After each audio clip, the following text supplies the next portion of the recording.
இப்போ சொன்னீங்கன்னா உங்களுடைய சேரிட்டியில் ஒரு தொழிலதிபராக நான் என் தொழிலிருந்து வர லாபத்தில் இதெல்லாம் செய்கிறேன்னு. ஆனால் இப்போ ஒரு தொழிலதிபராக இந்த மாதிரி மக்கள் மீதான அன்பும் இந்த சமூகத்தின் மீதான ஒரு அக்கறையும் கொடுக்கறது எவ்வளோ முக்கியம்னா? 1995ஆம் ஆண்டு நாங்கள் யாழ்ப்பாணத்தை விட்டு இடம்பெயர்ந்து வந்த காலம். ஒரே நாளில் 10-15 லட்சம் பேர் அந்த நிமிஷமே யாழ்ப்பாணத்தை விட்டு இடம்பெயர்ந்த காலம். அதாவது ஒரு யாழ்ப்பாணத்திலிருந்து வடமராட்சி, தென்மராட்சி, வலிகாமம், கிளிநொச்சி அப்படி ஒரே நேரத்தில் மூவன். அந்த நேரத்தில் மழை, வெள்ளம் எல்லாமே வந்து அந்த கஷ்டங்கள், சூழல்கள், அதுகளில் ஒரு நேர சாப்பாடு கூட கஷ்டமான ஒரு சூழல் மக்களுக்கு. அதை விட இவ்வளவு கஷ்டம் இருந்தாலும் அதை தாங்கி இன்று உலகம் பூராவும் எல்லா விஷயத்திலையும் தலை தூக்கி சிறப்பா இருக்கிறார்கள் என்று சொன்னால் அவர்களுக்கு அந்த யாழ்மண் கொடுத்த படிப்பும் பக்குவமும் அந்த அழகான வாழ்க்கை முறை.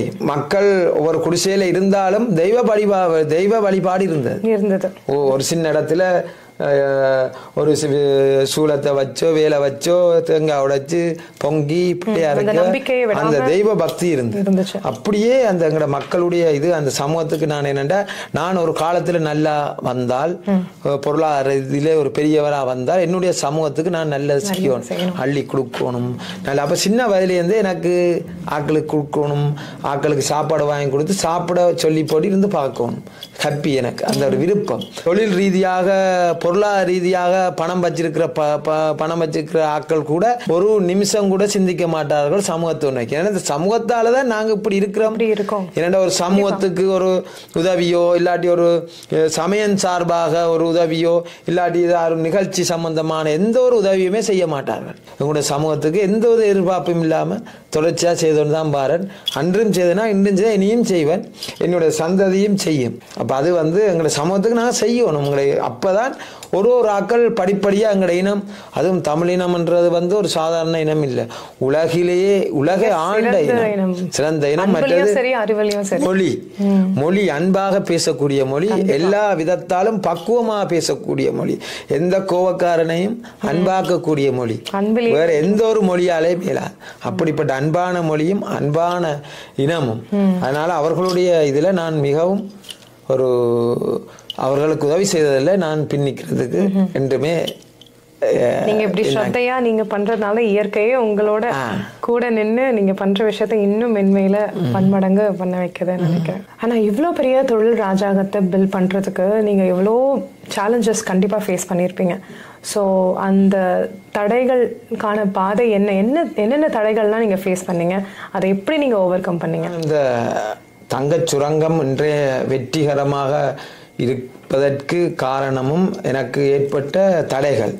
ஆரம்பம் பொருளாதாரம் பெருந்தடை.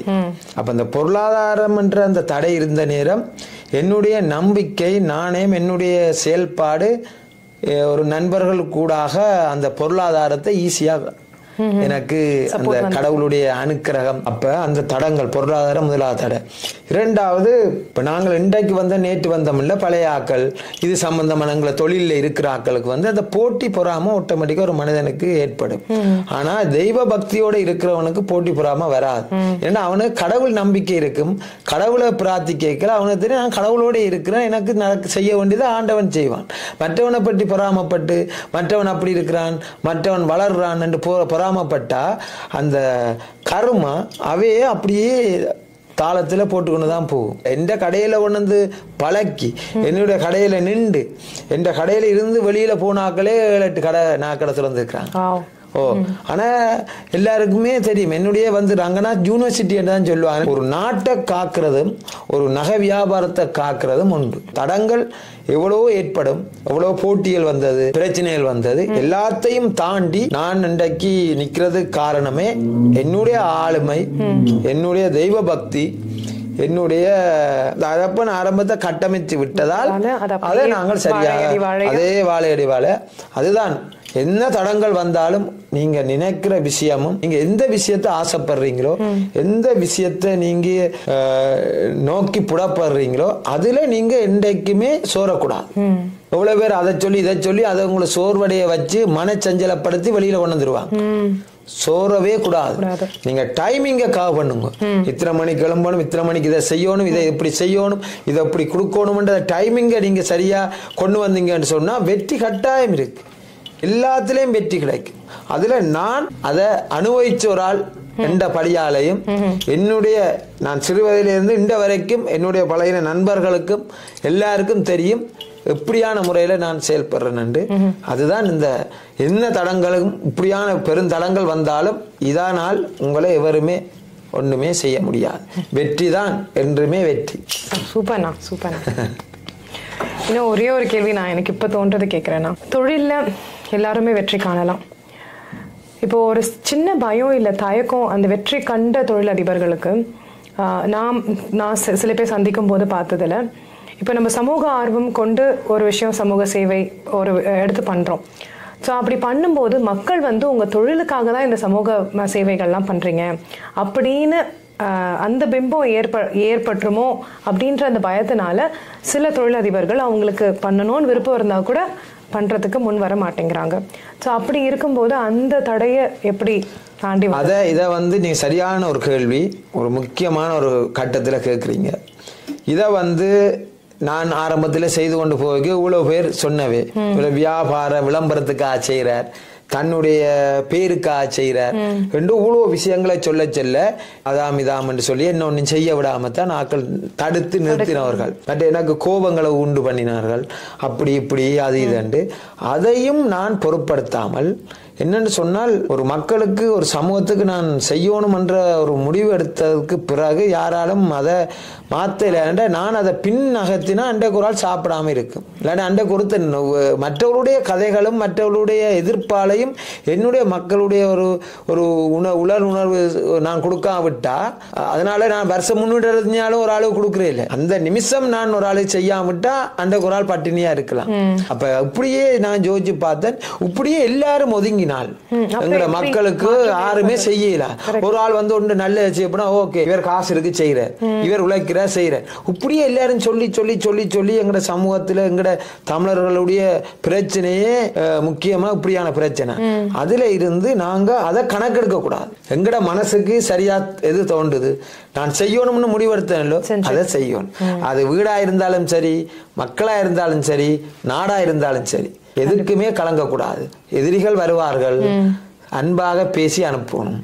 எதிரிகளை எதிர்க்க வலிக்கிட்டால் நீங்க தொடர்ச்சியா எதிரிகளை எதிர்த்து கொண்டு நிற்பீர்கள் ஒழிய நீங்க வளர முடியாது. எவ்வளவு எதிரிகள் வருவார்கள், வந்தா அன்பா எதிரியை கொண்டு போகணுமே தவிர நீங்க எதிரியை எதிர்த்தாக்கல் செய்ய வலிக்கிட்டால் எதிரியை எதிர்த்தாக்கல் செய்யறதால உங்களோட நேர காலங்கள் எல்லாம் போய், உங்களோட தொழில்கள் போய், உங்களோட வளர்ச்சி போய், பொருளாதாரம் போய், வயசு போய், கடைசியா தனியே இருந்தா காய்க்க வேண்டியது. நம்மளுடைய எனர்ஜி எல்லாமே போயிடும். எதிரி என்று தெரிஞ்சால் எதிரியை அன்பா நாங்கள் கொண்டு போனாதான் வெற்றி காணலாம். ஆனால் ஒரு நாடு இன்னொரு நாட்டு சண்டைக்கு போகலாம், ஒரு நாடு அடிக்க வந்தா அடிக்காம விடையலாது. ஏனென்றா அது நாட்டினுடைய ஒரு பாதுகாப்பு சம்பந்தப்பட்ட பிரச்சனை. இது தொழில் ரீதியா இவ்வளவு பிரச்சனை வந்தாலும் அதை கண்ணியமாகவும் பக்குவமாகவும் நாங்க கையாண்டால்தான் அந்த தொழிலை வளர்க்கலாம். இல்லை என்று சொன்னா தொழிலை வளர்க்கலாது. இந்த பிரச்சனையை பார்த்து கொண்டே உங்களோட நேர காலம், உங்களோட மைண்ட் செட்டப் எல்லாம் போயிடும். எல்லாத்தையும் தூக்கி எறிஞ்சிட்டு தொழில் இதுதான் சிவன் நீதான் லிங்கத்தை நோக்கிய பார்வையோடயே இருக்கணும். அது வெற்றிய தொழிலே தெய்வம். அதான் பார்த்து கொண்டே இருந்தால் அவர் தன்னுடைய வேலையை வடிவா செய்வார். எக்ஸலண்டான கான்வர்சேஷன் ஆனா இன்னைக்கு உங்களோட எங்களுக்கு நான் மட்டும் இல்லை, இந்த நிகழ்ச்சியை பார்த்துட்டு இருக்க எல்லா பார்வையாளர்களுக்கும் இது எந்த புக்கில் போய் தேடினாலும் இந்த மாதிரி the lessons that we learn from the life இது கிடைக்கவே கிடைக்காது. ரொம்ப ரொம்ப மிக்க மிக்க நன்றி. உங்களுடைய பிஸியான ஸ்கெடியூலில் இங்கே இந்த ஒரு நேரத்தை ஒதுக்கி உங்களுடைய லைஃப் ஜர்னி எங்களோட ஷேர் பண்ணதுக்கு ரொம்ப நன்றி அண்ணா. நன்றி, வணக்கம். வணக்கம்.